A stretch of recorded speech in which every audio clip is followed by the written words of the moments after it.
आज असा दिवस आहे ज्या दिवशी सगळेच भाविक हे भावूक होत असतात, कारण 10 दिवस बाप्पा त्यांच्या घरी विराजमान असतात। मुंबईतल्या चौकाचौकांमध्ये, गल्ली-गल्लीमध्ये बाप्पा हे विराजमान होऊन आपल्या भक्तगणांना आशीर्वाद देत असतात। परंतु आज त्यांना निरोप द्यायची वेळ आलेली आहे।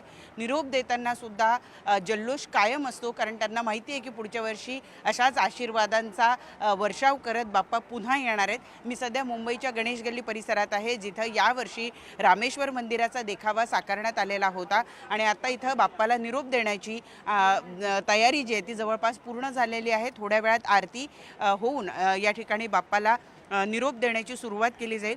मुंबईतले गणेश गल्लीचे राजा हे मानाचे गणपती आहे। ह्या गणपतीची जशी प्राणप्रतिष्ठा सगळ्यात आधी होते त्याच पद्धतीनं त्यांना निरोप देण्याची तयारी सुद्धा सगळ्यात आधी केली जाते। इथे जोवर बाप्पांची मूर्ती त्यांच्या मंडपातून हलत नाही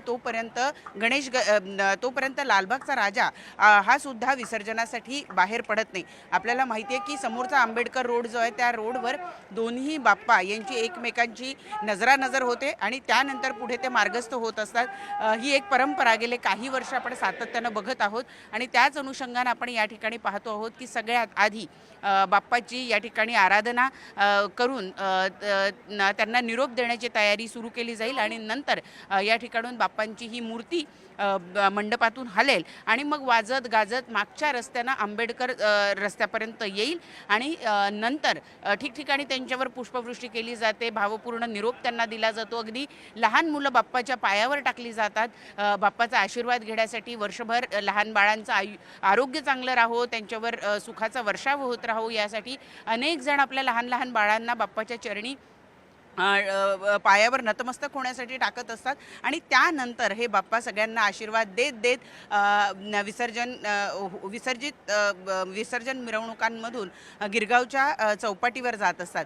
ही संपूर्ण मिरवणूक जी आहे ती संध्याकाळपर्यंत चालत असते, कारण केवळ लालबागमधून बाहेर पडायला या बाप्पांना साधारणतः दुपार होते आणि त्यानंतर खरं तर ही मूर्ती वेगानं मार्गस्थ होत गिरगाव चौपाटीमध्ये विसर्जित होते। आत्ता आपण पाहतो आहोत की भाविक जमलेले आहे आणि पुढच्या काही वेळातच या ठिकाणी बाप्पांना निरोप दिला जाईल। साधारणतः 8 वाजता बाप्पा त्यांच्या जागेवरून ज्या ठिकाणी त्यांची प्राणप्रतिष्ठा करण्यात आली होती त्या ठिकाणून त्यांची मूर्ती हलेल आणि त्यानंतर ते मार्गस्थ होतील विसर्जन स्थळाच्या दिशेनं। आत्ता आपण पाहतो आहोत की अतिशय सुंदर देखणी अशी ही बाप्पांची मूर्ती जी गणेश गल्लीचे राजा म्हणून ओळखली जाते, मुंबईतले मानाचे गणपती आहेत ते, आणि यावेळेला रामेश्वरचा देखावा साकारत असताना हनुमंत आपण पाहतो आहोत की बाप्पांच्या पायाच्या जवळ आपल्याला दिसून येत आहेत। यावेळेला खरं तर मुंबईतला गणेशोत्सव थोडासा आपण जर बघितलं तर कुठेतरी